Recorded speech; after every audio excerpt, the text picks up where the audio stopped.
Speaking of Courage podcast, back in your life with Chase Ash and Donnie Leverett. What's going on, guys? Same old stuff. Same old stuff. Where are we headed today? Back again. We're sticking in Riverside County again here. We're going back to Vietnam, as you can see by the mannequin. Big difference here. Yeah. So, biggest thing, though, is you notice I'm wearing my fatigues here because I got the first cav on. I was excited to be doing a first cav guy. That was the unit. That's your unit? Yeah, that was my unit. It was kind of the, in my opinion, glory division of the Vietnam War. Yeah. Long storied history. And our veteran for today was from First Cav, or served in the First Cav. So second episode that we've done on a Riverside guy. Correct. Also from Casablanca? He's actually born in Juarez, Mexico. So wow. He is an immigrant who came over, and then he ended up in Riverside. He had a relatively short life, so there was his adult years were spent in Riverside, but he was born in Juarez, Mexico. Wow, man. That's the center of the drug war in Mexico now. It's south of Texas, or south of El Paso. So war zone right now. Yeah, it's a little rough. So he's born in Mexico. Correct. Comes to the United States, and then how does he end up in the military? Well, got a couple different sources on where I was getting my information. One said he came over in 1959 or 60, which would have made him about 11 years old. But according to an article I read by his daughter, said he came over in 1963. So he would have been about 15 years old. Oh, so he was already... Correct. So he spent his formative years in Mexico as a Mexican citizen, as, a child of Mexico, not knowing our American culture, not knowing any of that. He came over in 1963, right after the Kennedy assassination. So a lot of things going on in our country, a lot of things, changing times, coming over and coming into that.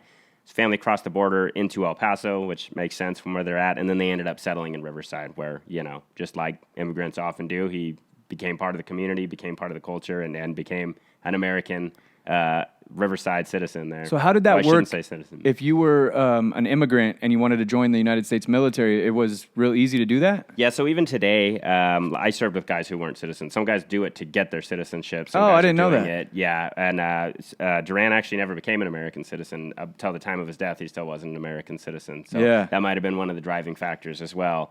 Was to try to become a citizen, try to better your life, and do those kinds of things. The one picture that I saw of him looks like a character, and I'll probably post it right about now. Yeah. But anyway, he looks... see if you know who he's talking about. Yeah, he looks super cool, right? Yeah. He had the big gun...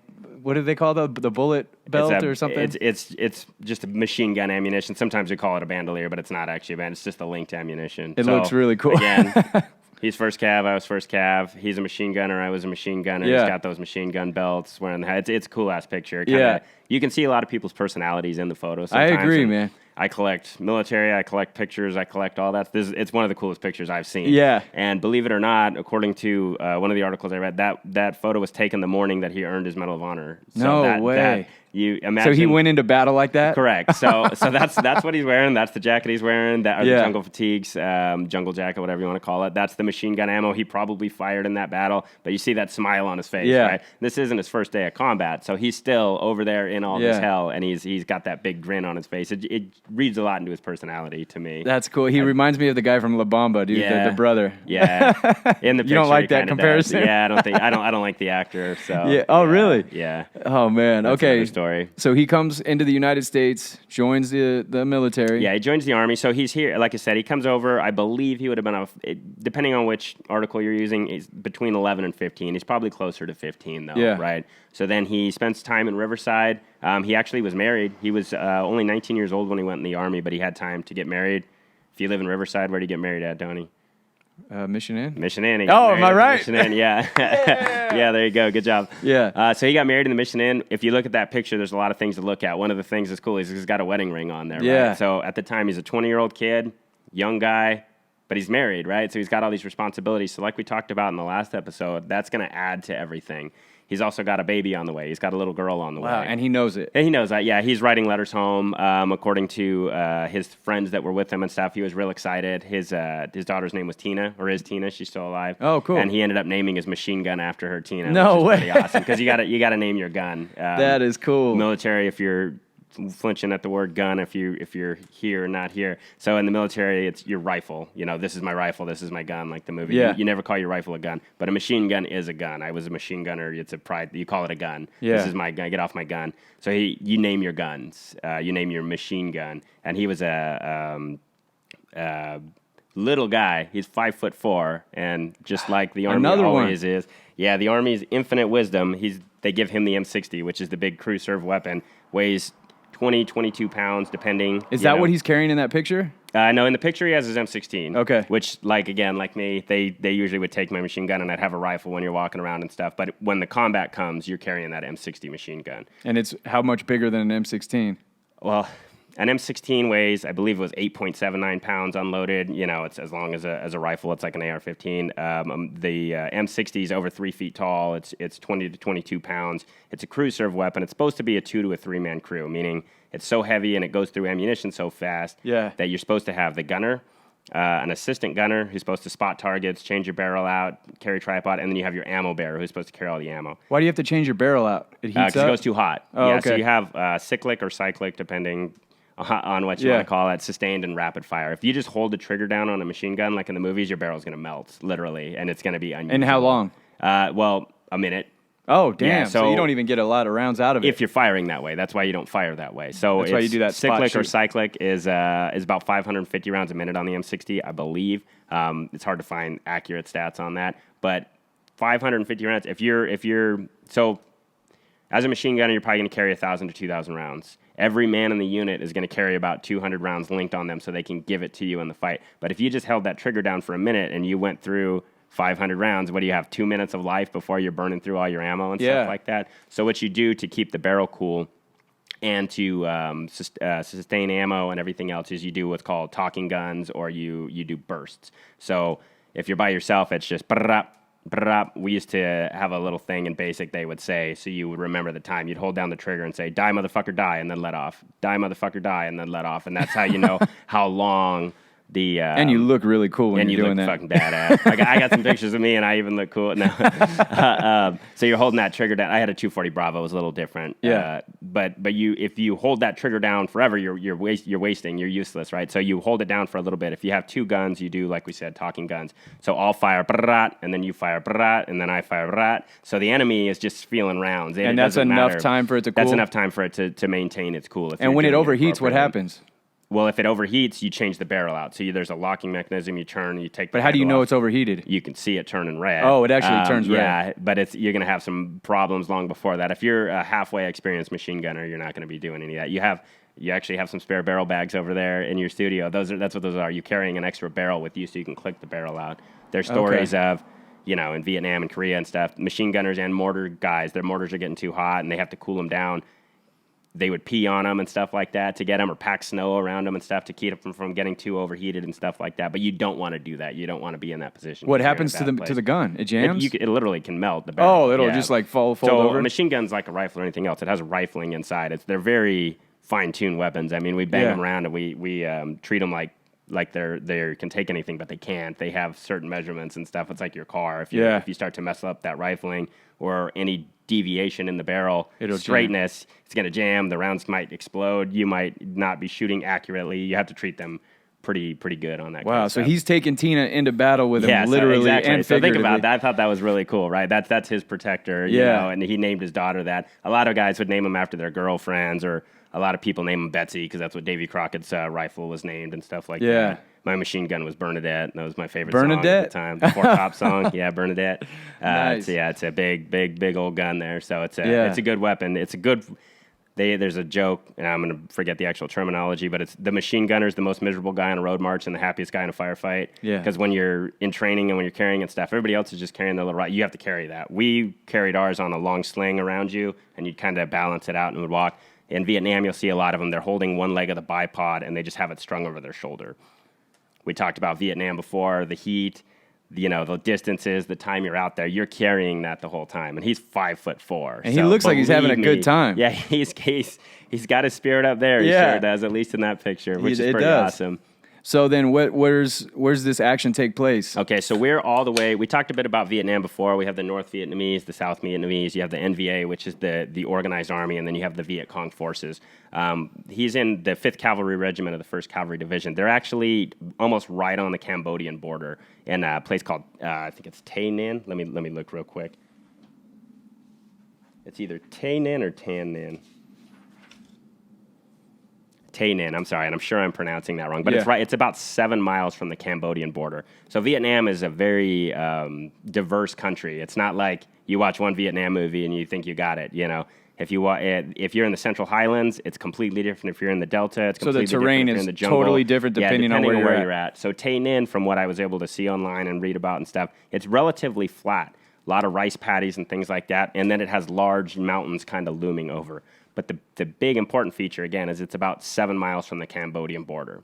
And that's very important to the Vietnam War because, have you ever heard of the Ho Chi Minh Trail? Yeah. So what the Ho Chi Minh Trail is how they funneled supplies to these Viet Cong.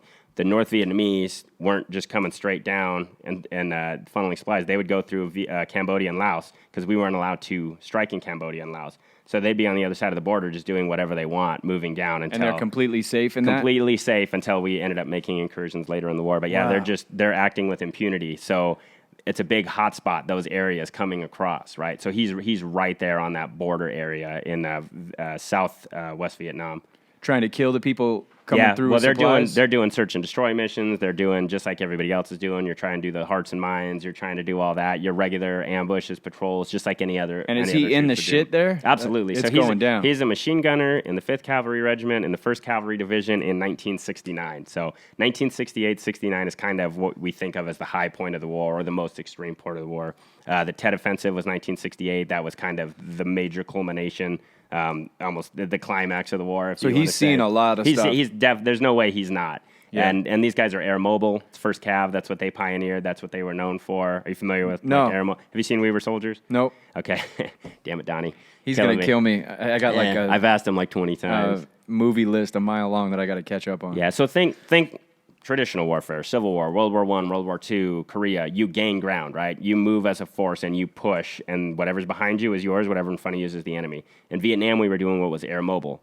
If we had a base camp and the enemy was somewhere else, you just throw everybody in the helicopter, and then the helicopters come in and you drop them off, right? And we can strike the enemy behind their own lines. They weren't traditional lines. So if the line is here, you're fighting to that line, then the helicopter goes in behind them? Correct. To come back? Yeah, so there wasn't a traditional line in that sense, but we didn't have to drive and take ground. It wasn't like the enemy's 50 miles away, we have to move 50 miles across. Everybody just jumps on the bird, and you fly your ass over there. They drop you off. You take care of business. They can pick you back up, and you leave again. So wherever the enemy is, we can strike at them. So it's pretty awesome, but it has the obvious negative effects, right? Yeah. Meaning you have no supply line, and if you get trapped, you're trapped out there. So it's just like anything else, the boring math numbers. How many guys can fit in how many helicopters at a time? So you got to figure, like, if we can drop off 100 guys, those helicopters have to go back, pick people up, and bring them back. So there's a half hour or whatever that time where those guys are stranded. Where those guys are alone. And then you get your second group in, and then there might be a half hour for the next one. And you don't really know if you're dropping them into way outnumbered Exactly. areas. That's why you got to watch We Were Soldiers. Because that's the first major battle of the Vietnam War in the Ia Drang Valley. But that's exactly what happened. We heard there's intelligence says there's a large amount of enemy out there. We're going to go out there. Usually we'll find some. They found a whole shit ton, and they got ambushed, and they got fucked up real bad. Yeah. Excuse my language. And that's a true story? That's a true story. Multiple Medal of Honor recipients there. That's again, 1st Cav, 7th Cavalry Regiment. But so that's always a possibility. And the Vietnamese were smart. The Vietnamese had been fighting for generations. So all of these guys, they weren't, there's the stereotype of just a farmer with a bolt-action rifle. It's not that. They were well supplied, especially on the Cambodian border. And then you have the North Vietnamese, you have Chinese and Russian support on all of this stuff. So they were formidable. They were a very formidable enemy, very absolutely formidable enemy. And they have tunnels, and they have bunkers, and they have machine guns, and they have all these things, right? And you're in a jungle, right? And you're in a jungle. Well, here we're more in the flat land, rice paddy and things, but all that terrain plays into them because they know their area. It's like playing hide and go seek at your house. Where all the terrain, where every hiding spot is. 100%. Would you rather be, if I dropped you off in Arkansas and said, hey, go find the Arkansas boys in the woods, or would you say, hey, Arkansas boys, come to Mentone and find us? You know what I mean? Exactly. You have, no matter how much training, skill, equipment, or technology you have, they have the trap on you. Yeah, and that's huge in warfare. So they have all that going for them. And being 5'4", our hero of today, he's going to also be used as what's called a tunnel rat. Have you ever heard of that? No. You've seen Forrest Gump at least, right? Yeah. Remember when he takes the pistol and the flashlight and he kind of dives into the tunnel? That's a tunnel rat. But some of these guys these tunnel systems were elaborate. They would be miles long. They would have equipment, because if we would drop bombs on them, they would go down in the tunnels and hide, right? So these tunnels would go for miles? Yeah. Really? In a lot of places, yeah. So it was like a whole underground system. Cities. They would have beds down there. They'd have hospitals. They'd have equipment. They'd have all this stuff. In some areas, they were real small, though. Like concrete? No, just dirt. Dug out? Dirt dug out, yeah. They'd have... Completely enclosed? The little caches. Well, they'd have little spider holes that they could pop out of. And those are the more extreme ones. The lesser ones, you would just have, just a small little tunnel. So they can shoot you from here, you shoot back, and then they pop up somewhere else, drop their rifle, drop their weapon, look like civilians, and walk away. Try to blend back in. Right. So you have all of that kind of stuff going on. Being 5'4", Jesus is going to be the tunnel rat, so they're going to stick him in those tunnels. So what the tunnel rats were was they would literally have a pistol, usually the 45, and they would have a flashlight, and they would have to go in there by themselves. And some of these tunnels you can just kind of shimmy and face forward with your weapon. So if the enemy's in there and they know you're in there, they're just going to shoot. Yeah, they're just going to shoot, so you're fucked. So he's doing that in addition to being a machine gunner. So he's ballsier now. He's the man at this point, right? He's the epitome of a combat soldier in Vietnam. And it wasn't just shooting you. They would have booby traps because they know you're going to come in. They'd set up fake entrances and fake exits and things like that. So, hey, we found a tunnel, get in there. You trip a wire and it blows up. They would even, in extreme circumstances, they would have snakes and things. They'd hang in there and stuff, so you'd get bit by snakes and stuff. If you get killed down there, you might not be able to have anybody come get you. They'd turn a claymore or something, or they'd get our equipment and use it against us. The tunnel could collapse. So there's all kinds what a of horrific way to go. Hidden dangers, yeah. Claustrophobia. Oh, I hate that Claustrophobic, plus the enemy, plus the heat, plus everything else. Man. So talking about Tay Ninh again, I looked it up on the Weather Channel. They have a lot of cool stuff on that. So the average temperature in April in this area is 95 degrees. So it's been pretty hot lately. 95 degrees, think of how hot it is. But the humidity, the average, is 73%. Ugh. So 95-degree heat and 73-degree humidity. So it feels like it's raining outside. It feels... But it's 100 degrees. It feels like you're choking on the air more so. It's not the rainy season yet, so they're not in those torrential downpours, but... You know how hot it's been and sweating their how humid ass it's been the last 2 weeks here. The highest it got was 20-something% humidity. Is that wow? Correct. Yeah, I looked it up. There's 73% humidity in April when the time of his action takes place. So think about running and sucking in that nasty wet, hot air. You're sweating. You're just chafing. All that you're just all that bad stuff. Exactly. So again, 5'4" tall. He's 20 years old at the time of his action. He's married. He's a young guy to be married, and he's got a baby on the way. So all of those things are playing into this year-long tour that he's got going on over there, right? And what happens in his upbringing that gives him this? Is it kind of mystery? On this one, it's not necessarily just what happened in his upbringing. It's going to be what happened in the Army too, because when you're in this miserable of a situation, you start just looking out for your buddies and you look out for each other, right? And that's what most of these Medal of Honor recipients have in common. You're not doing the wrong thing if you put your head down and fire. As long as you're staying in the fight, you're not doing the wrong thing. That's what you should be doing. Almost all of these guys are picking their head up and charging forward, though, right? And like they always talk about, at the end of the day, you're fighting for your country and your flag, but in the moment, you're fighting for the guy next to you, right? That's what every soldier I ever hear interviewed says. Well, it's 100% true. I mean, if me and you, Donnie, if you go down out there and I stayed in my foxhole and I kept firing, no one's going to fault me for it. I have to stay in the fight. And if you die, that's a tragic thing in war. But if somebody says, I'm not going to let Donnie die, even if it keeps me from living, I'm gonna give my life potentially to go try to save him, and they get up and they charge forward. What's the psychology of that? How does that happen in common with so many soldiers? Is that in boot camp or? A lot of it is, and that's what boot camp is. And we talked about that before, basic training, that breaking down and stuff. They strip you down to nothing is the idea. You're not Donnie Leverett from Menton anymore. You're not a white male adult. You're not a rich person or a poor person or the son of a senator. You're trash. And we're going to make you something. And what we're going to make you is a soldier or a Marine or a sailor or whatever that may be. Where you have to lean on each other. You have to lean on each other. And again, I like to talk about movies because they put things back. But think of Forrest Gump when they're sleeping in the rain and they're back to back. They kind of gloss over that, and it's funny and it's humorous the way they do that. But they're literally sleeping back to back in the rain just so they can stay dry. When I was in the Army, there was guys you fucking hated. You live together, so you're together 24 hours a day. You're in the field. You're miserable, right? But those guys that you hated, like I had a car, not everybody in the barracks had the car. We didn't get along. I hated them. They hated me. They'd come knock on my door. Hey, can you take me into town to get my uniform pressed? Yeah, get in the car. Like, you help each other out, stuff like that. My buddy Chuck Smith, one of the best guys I ever knew, like on Thanksgiving, He came around to the barracks and picked a couple of us up, the single soldiers. You know, we didn't have, our family was in another state, so we were just there watching TV and stuff. So him and Baird and some other guys, they took us to their house, and we got to have Thanksgiving with some families instead of being there. And was that a nice break? It was cool, man. It was to me, the idea of it was cooler than what it was. It was just the fact that they didn't want us to be left alone in the barracks, so they came and they policed us up like we were family. I just find that so interesting. I wonder if that's like a thing that they're trying to do to get you to lean on, because that is ultimately absolutely. how you win battles. Well, I mean, it's not just about winning battles. It's about the survival aspect. You can't survive by yourself. It doesn't matter how badass you are. You cannot. So you have to fight for your buddy yourself. as strongly as you would fight for yourself. Right. And now, without him, for the unit to be effective, you have to be a team. Because a machine gunner can't be a machine gunner without the rifleman supporting him. The rifleman can't be the rifleman without the medic supporting him. The medic can't be the medic without everybody supporting him. You know, the leadership has to expect you to do what they tell you to do immediately. So it's all cohesive, and that's why a lot of people struggle when they come home. A lot of, when people, he's depressed or he has PTSD, it's not necessarily they're so traumatized by what they went through. A lot of it is they miss what they went through. They miss that brotherhood. They miss that extreme set of circumstances they find themselves in. They call it PTSD. They used to call it combat fatigue, shell shock, all the other terms for it. Shell shock's a little different. But one of the Civil War terms was soldier's heart.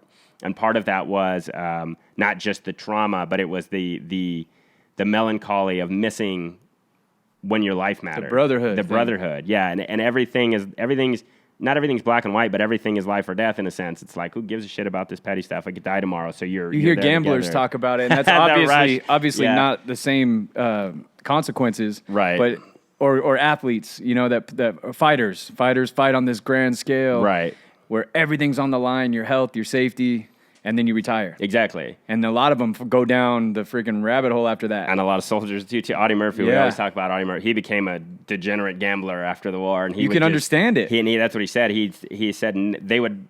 I wish I had the quote. There was something that somebody asked him, that's crazy how much you bet, because he'd bet $1,000 on hands and just lose it and be broke and didn't care, and then he'd go again. And he said, I haven't been excited since I was 20 years old. Or, you know what I mean? So there's probably when he was doing his thing, was so traumatic and so exciting in that sense that everything after is just never going to. Well, how many times did Audie Murphy have to make the decision to put everything on the table? Right, and like we talked about, Audie Murphy has a Medal of Honor, Distinguished Service Cross, multiple Silver Stars, multiple Purple Hearts. So he was literally doing $1,000 bets. Every one of those, yeah. Exactly.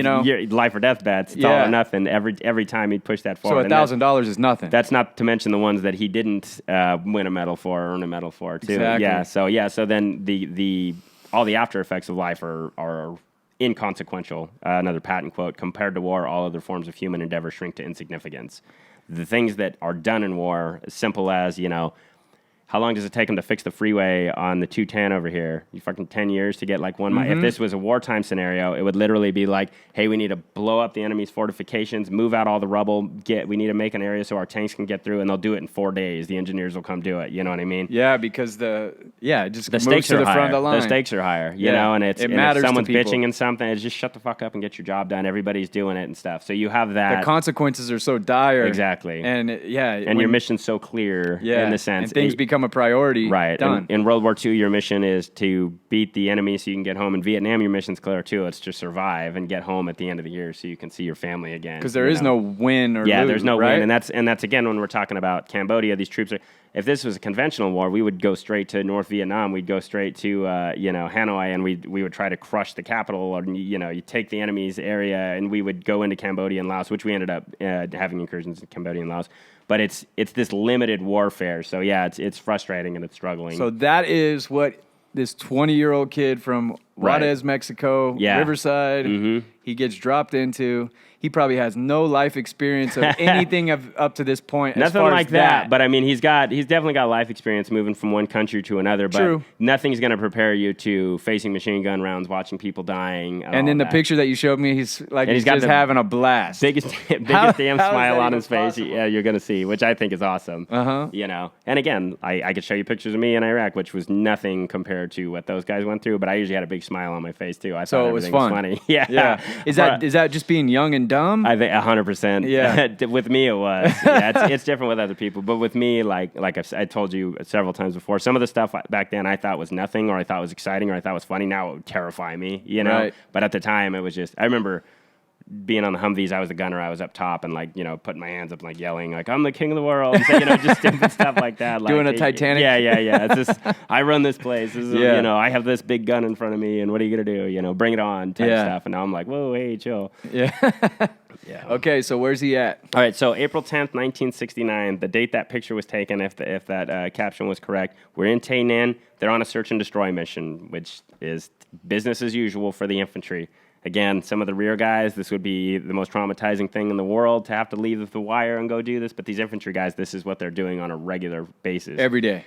Pretty much. Or they're doing it a lot. And in some cases, they'll go out and they'll stay for 30 days, and then they'll come back in for a while, and then they'll go back for 30 days, and then they'll come back in for a while, just living out there. So he's living out there in this 90-degree heat, 70-degree humidity.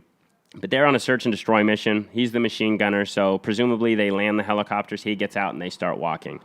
As is often the case in these Medal of Honor citations, something went wrong. There was an ambush. Let's say if you find your attack going 100% according to plan, everything's going perfectly, you're being ambushed. That means it's not, because usually things go wrong. You can feel that? Yeah, so they start getting ambushed. They start taking fire from all sides. So he does what he's supposed to do. He hits the ground and he starts firing his machine gun from what's called the prone position. So if you ever see machine gunners, they're usually going to be laying on their chest with their head down, firing over top, trying to spot targets, right? Like I said, he should have an AG. He should have an ammo bearer, but I almost guarantee you he didn't. When I was a machine gunner, I weighed 126 pounds. They gave me the machine gun. They gave me the tripod. They gave me the ammo, and good luck with that. But he's probably by himself in his position. He's laying down fire, but they're getting attacked from these bunkers like I talked about. And by bunkers, they're not concrete bunkers. They're just a tunnel system. They're just these holes. So the enemy's popping up from everywhere. So as usual, you can't even see the enemy. So you're just firing at muzzle flashes. You're trying to put them down. And that's the chaos and the frustration of Vietnam is you're firing. Oh, the firing stopped. I must have killed them. No, you didn't. They just went down in the tunnel and they popped up somewhere else, right? So small forces can hold big forces at bay, right? So their small element is cut off. They're completely surrounded. They're being attacked. Firing from the prone is your most stable, accurate firing position, right? You can up to 1,100 meters, or depending on 800 meters and 1,100 meters. If you have a bipod, or if it's tripod, it's further. You can hit those targets in the prone. He realizes that the command post is in danger. The enemy is about to overrun the command post. What the command post is that's where your leadership is. It's either your lieutenant or your captain, whoever's in charge. But the main thing is the radio's there, right? So the radio, the radio lifeline. Guy is the lifeline. So if I'm the lieutenant, you're my radio guy. You're standing next to me with your big whip antennas up in the air and things like that. If they cut you off and they kill you, we're fucked. Because the group that dropped us off, depending on the size of our element, they don't know necessarily that we're being attacked. They might know that we're in a firefight because they can see it or they can hear it, but they don't know if you're being overwhelmed. They don't need any updates. They don't need to know if you need artillery, where to hit the artillery. Medics. So that radio is literally your lifeline. That radio is literally, you're a ship, you're in a rowboat at sea. If that ship sinks, you're dead, right? If that radio goes down, you're dead. So he's not going to let that happen. So he's 20 years old. He's got a baby on the way, right? Setting aside all those things, he stands up and he starts firing his machine gun from the hip, which is doable, but it's not super accurate, right? He charges forward and he covers. It's funny because they say he sets up a position to protect basically the command post, but it's not like he's setting up 5 guys and logs. He's literally himself. His machine gun is the cover. So he sprints forward firing from the hip. Now, I wish I had a machine gun here to have you pick up because I say 22 pounds or whatever. Doesn't sound like a lot, but it's a lot. Now add to that all your ammunition and everything else. And it's firing. And it's firing. It's hot. Yeah, and recoil. But imagine, if you, like we talked about, the sustained firing rate and the cyclic or cyclic rate, depending on how you want to say it, 550 rounds a minute. If you only have 500 rounds, they're going fast. So he's got a ton of ammo on him to actually be able to put this into place. So he charges forward, firing from the hip. As he's firing, the enemy turns their attention on him, just like they did with Ismael Villegas, just like they did with all these guys, with Clarence Claft, with Sakata, with everybody. So rounds are literally hitting at his feet. There's dust and there's dirt flying up. There's there's grenades landing near him, but he's charging forward, right? He hits the ground and he protects his position. He lays down that covering wall of fire and he's able to protect the command post so they can keep doing their job. Again, that in and of itself is a heroic action. Shortly thereafter, he hears there's 2 wounded guys and they're trapped because when they were moving, they're not moving on line. They're either in a wedge formation or however they were. 2 guys are completely cut off and they're wounded. Smart thing to do, maybe the right thing to do, would be to leave them there, right? Until the battle's over, till we can get them out. We don't want to draw people forward. We don't want to get the medic killed. We don't want to get the machine gunner killed. But Duran doesn't want to let that happen. Something inside of him is telling him that their life is worth more than his, or their life is worth at least him giving it a chance. So once again, he stands up and he charges the enemy. He charges directly in front of him, and again, 5'4". That's small. Yeah, that's small. 5'4". If you saw in the picture, he didn't have body armor in the picture. The only thing he's got is his steel pot and his cotton shirt or his jungle jacket. He's charging forward. He's firing at the machine gun. They're turning all their guns on him. He actually mounts a log and fires directly in the faces of the enemy. He starts blasting these guys in the face, and he's able to overturn the attack. He's able to create that shock and awe that we've talked about almost in all of these citations, that he's able to put down such a heavy volume of fire, and he's able to gain the initiative on the enemy that they turn and run. Turning and running is never the right thing to do in combat because now you're no longer an effective fighting force. So as they're running, he's standing there like Rambo with his belt-fed machine gun, right, firing, just busting, firing these rounds at these enemy as they're retreating. As a result of this, he broke the enemy's attack, and he was able to basically save his whole platoon. So he didn't just save the command post. He didn't just save those two guys. He saved every single person in there, because had that radio been taken out, it's just going to be one after the other going down. The only firepower they would have had would have been each individual rifleman. If you already have two guys wounded and you already have the command post doing what the command post should be doing, and you have your other guys fighting for their lives or trying to dress the wounds or trying to get out of there or trying to take cover, but because of him and his machine gun, and again, I just have a thing for machine gunners, right? Yeah. He's able to stand up with courage, initiative, and that forward momentum and break the back of the enemy. So the enemy falls back. They didn't just retreat into their tunnels and fight him again. He was able to mow them down as they were escaping, and he was able to break the back of the enemy. As a result of this, he was initially awarded the Silver Star, right? So like we talked about, he's not a Medal of Honor recipient at this point. So guess what he does the next day? He just got to go back out into action. So he ends up surviving. Wow. He completes his year tour. His Silver Star is later upgraded to a Distinguished Service Cross. And then eventually, when they later reviewed a lot of these, he was upgraded to the Medal of Honor. So I'm going to go ahead and read his citation here, okay? Yeah. All right, so Jesus S. Duran, United States Army, for conspicuous gallantry and intrepidity at the risk of life above and beyond the call of duty. Specialist 4, and again, sorry, I'm a specialist, he was a specialist, I'm first cav, he was first cav, machine gunner, it's just... It's one of your favorite guys? Yeah, it's just, like I said, I was like, I got to put my jungle jacket on, it's right there. Specialist 4, Jesus Duran, distinguished himself by acts of gallantry and intrepidity above and beyond the call of duty while serving as an acting M60 machine gunner in Company E, 2nd Battalion, 5th Cavalry, 1st Cavalry Division, Aeromobile, during combat operations against an armed enemy in the Republic of Vietnam, April 10th, 1969. That afternoon, the reconnaissance platoon was moving into an elaborate enemy bunker complex when the lead element began taking concentrated ambush fire from all sides. So just like we've talked about extensively, right? They're a recon element. They're going out looking for the enemy. That's their job. But those first guys up there, those point men, they're helpless. They're just... Hopefully you see the enemy first, but how is that going to happen when the enemy knows you're coming? So they just get snapped and they go down. And it's from every side. It's not from, because the enemy's not stupid. They don't just wait for the first person and shoot at him. They wait for you to get halfway in, and then they attack you from everywhere. So you go front, back, left, or right, you're going to die. The command post was in imminent danger of being overrun. That's, in the larger scale actions, they'll call that a broken arrow. When, again, your command post, the enemy's in the wire, you can't call in artillery. So it's just a straight disaster. I mean, I didn't give it enough, and this citation isn't even giving enough to understand the gravity of that situation, the command post being overrun. They know that they're screwed. Yeah, if the command post is overrun, you're screwed, because you can't... We use artillery as our defense a lot, right? They're in front of us, we're behind. Let's just start mowing them down with artillery. You can't call in artillery if they're in your own line, because you're going to kill your own guys. So they're going to be helpless. How close are they at this point to each other? I can't tell on this one, but like I said, he's hitting the targets from the hip, so they're probably within 50 meters. Wow. Or less. With an M60 machine gun blazing from his hip, Specialist 4 Duran rushed forward and assumed a defensive position near the command post. As hostile forces stormed forward, Specialist Duran stood tall in a cloud of dust raised by the impacting rounds and bursting grenades directed towards him, and thwarted the enemy with devastating streams of machine gun fire. So again, I talked about letting off. He's holding it down at this point. He's standing up, all 5'4" of him, and just mowing him down. And again, the enemy rushed forward at him. That's not a common tactic.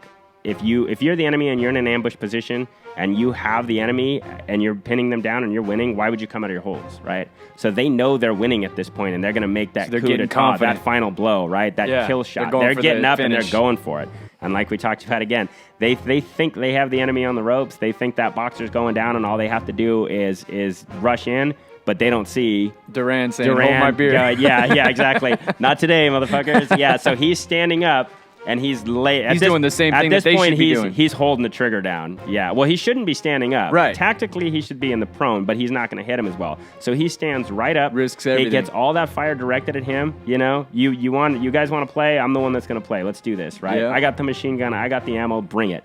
And again, the fact that they actually wrote this in the citation, he stood tall in a cloud of dust raised by the impacting rounds and bursting grenades directed towards him and thwarted the enemy with devastating streams of machine gun fire. That means the guys that put him in for this citation, that was one of the things that they saw. Their sensory, you know, like, holy shit, like you can see the dirt and you can see that this, because it kind of goes without saying, you know, rounds are hitting, but they're seeing this and you're scared, you're 19, you're 20, you're whatever, you're wounded, or you're the lieutenant or you're the captain and your mission's failing, your guys are dying, it's on you, and think you look you're over, about to die. You're about to die, you're thinking about your loved ones, and you look over this. I don't want to say he had a smile on his face here because I'm sure he didn't, but I can't get that picture out of my head, right? Like exactly. just that extreme confidence. How thankful are you feeling That's if you're what I'm that saying. guy? This is like you talk about heroes and you talk about, you know, the bigger picture and, you know, General Patton or whoever your hero is, George Washington or whatever. That's the hero in the big picture. But in the little picture, if you're in that foxhole bleeding and Duran's standing there, he's it for the rest of your life, man. He is it because he's holding off the enemy with devastating streams of machine gun fire. It doesn't get any cooler than that. Learning that 2 seriously wounded troopers lay helplessly pinned down under harassing fire, Specialist 4 Duran assaulted the suppressive enemy positions, firing deadly bursts on the run. Again, I can't say this enough. This is not his job, okay? It's everybody's job to protect your comrades, but there's 2 seriously wounded guys on the ground. I say this a lot. I said it yesterday.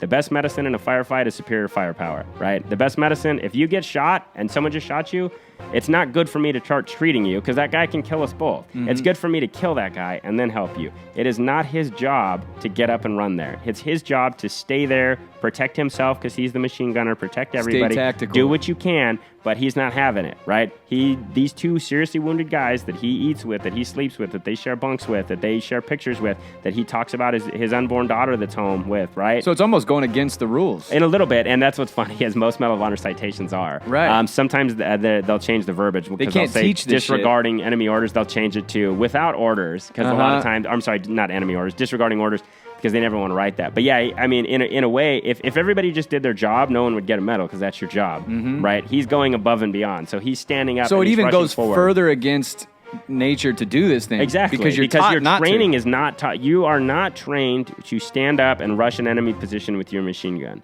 You're trained to lay in the prone, which in some positions is detrimental to you and your team. It could be. Yeah, so he would be an effective, absolutely awesome machine gunner if he stayed in the prone and he did his job. He would be doing awesome. There would be nothing wrong with that. But they might have got overrun. But they probably would have killed these guys, and they could have definitely overrun that position, and things could have been much, much, much worse. So that's that difference. That's that difference. And that's not taught. Like it's a feel. Nobody, when he went to basic training and he went to AIT or whatever it was at the time, nobody taught him, hey, if we get attacked, you stand up and you run at the enemy and you just fire from your hip. No one taught him that, right? They told him to get a covered and concealed position. They told him to, talking guns. They told him to, you used to lay down suppressive fire while we move forward, and then we lay down suppressive fire and you move forward. No one told him, stand up, charge, almost guaranteed die in an attempt to save these guys. So that's something that's integral in him. Man. Okay.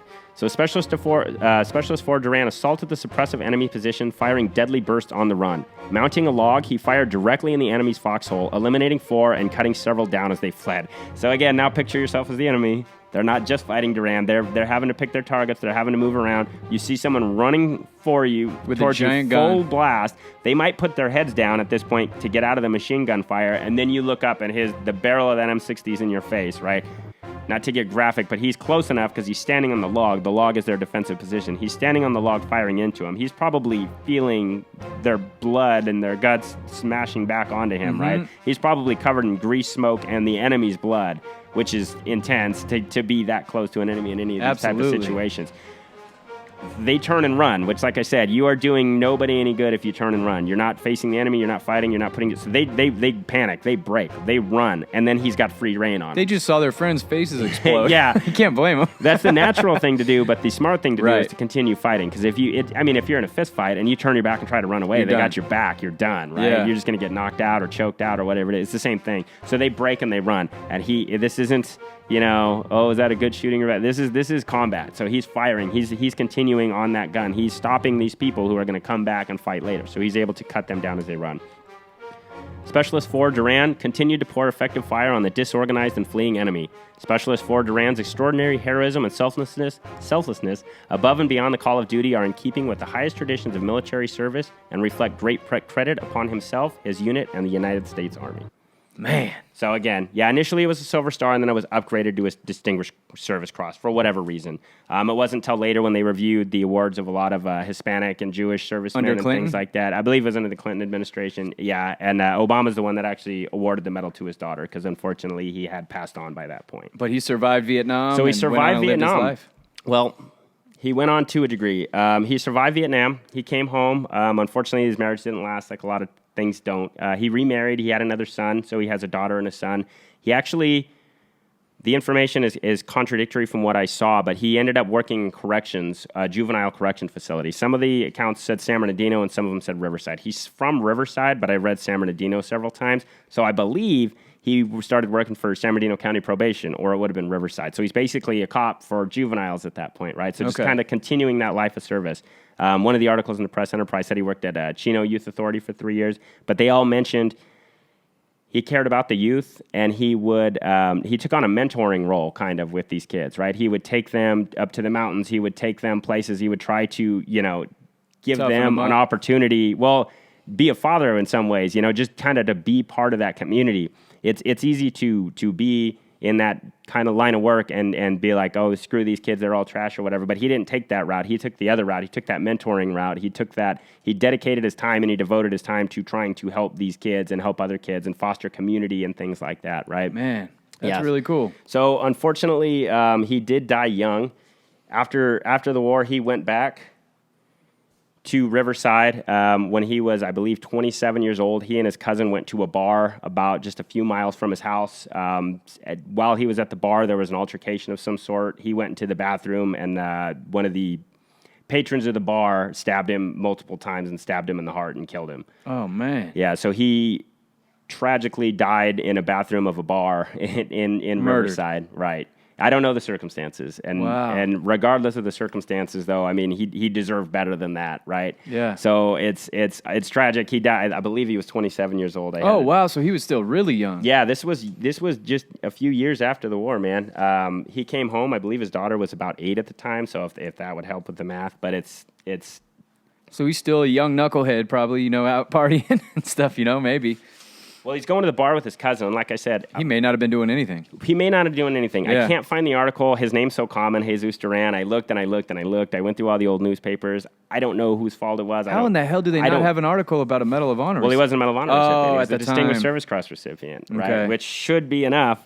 When someone like him dies, there should have been a story. It should have been a story. There should have been more respect paid. There should have been, news media and honor, but instead he was just another person who was killed in a bar, which is the bigger part of the tragedy to me. Yeah, he was 27 years old when he died. His daughter was 8. So she was, like I said, right, wrong, or indifferent. I don't know what happened, but his daughter was robbed of a life with her dad. Her children, and his son's children, the grandkids. They were robbed of knowing this guy that. I mean, you could see his smile in that picture. You can just imagine what kind of guy this person was, right? His stories, and his then jokes. Getting out and joining law enforcement and doing something for his community and trying to mentor the youth, trying to deal with these kids, trying to help. And then he ends up dying like that. It's just, I mean, that's what a bummer. That's part of what we talk about, though. Not all of these guys get to come home. Not everybody's Audie Murphy, and even Audie Murphy lived a tragic life. But not everybody gets to have that successful life. He never got that Medal of Honor placed around his neck. But according to his wife, that was with him until he died, he was very proud to have been a soldier. He was very, very proud to have been a Distinguished Service Cross recipient, and he would have been very, very happy to have had the Medal of Honor. So thankfully, in the end, his memory was honored, and he was awarded the Medal of Honor. And his daughter's still around? His daughter's still around. Riverside? I'm not sure where she's at. Some of the articles, they quoted his son and his daughter. So they were both, it sounds like they're very proud, which is awesome. Anybody know Tina or his son? Send this episode to him. His son was called Chewy. I don't know if that's his given name or just his nickname. But if you are out there, if you ever do hear this and the kids, you can be very proud of who your dad was. As a cavalryman, I'm very proud of him, and the Army will definitely remember his legacy. And your kids, his grandkids, have a great honor to know that in their blood and in their heritage is someone like Jesus Duran, who stood up, who charged the enemy for his fellow man, who charged the enemy to protect that command post. And saved everybody. A lot of soldiers fight for survival. He was doing the opposite. He was giving up his survival to try to stop the death of his comrades, and he was successful in doing so. And that's rare. And he survived, and he did it. So I think that's an awesome thing. And once again, Riverside did the right thing. They have a library named after him. Do they? They have a... Riverside does it right. Yeah, they have some freeways that are named after him, Laura and Ismael Villegas. So they're all... Is it the Latino organization out there? Yeah, I think that's what it is. Big props to that organization, man, because these guys aren't forgotten at all. There's not even a mention of George Cicato in Redlands. Yeah. I haven't seen anything. Yeah, he's got his recognition out in Colorado or New Mexico. He went, but I mean, yeah. But still, I mean, it's exactly. Tim No, nothing. You know, so Clarence Craft. Yeah, a lot of these. Leland Norton outside of the base that no one knew who he was. Yeah. You know? Man, yeah, when you go to Riverside and you see some of this stuff. Colton, too, though. Rudy Hernandez. Nothing, I don't know if anybody knows anything about that outside of what we talked about. And these guys did this kind of stuff. It's amazing, man. Crazy. Yep. So what a great story. Yeah, so there's another one. Like I said, it ended tragically, but, you know, as time moves on, eventually we're all going to be in the past regardless. So rather than focusing on his tragic death and how it ended, just like I said, that his citation stands as a testament to him, and that picture with that smile. I love that picture. It's one of the coolest pictures I've ever seen. You see so much in him. The wedding ring, the cigarette in his hand, the M16, the smile, the helmet. It's just awesome. Yes, I agree, man. What an awesome story. Props to the family. Props to him, man. Yep. So we'll be back next week. Rock and roll. Thanks for listening, guys. You guys, share the show if you can. You know, if you have any requests, questions, you have anybody in your family that has great stories that would like to do an interview, we would love to have them on. But most importantly, just share the episodes with your friends so we can get the stories out. Other than that, thank you so much for listening, and we'll be back next week.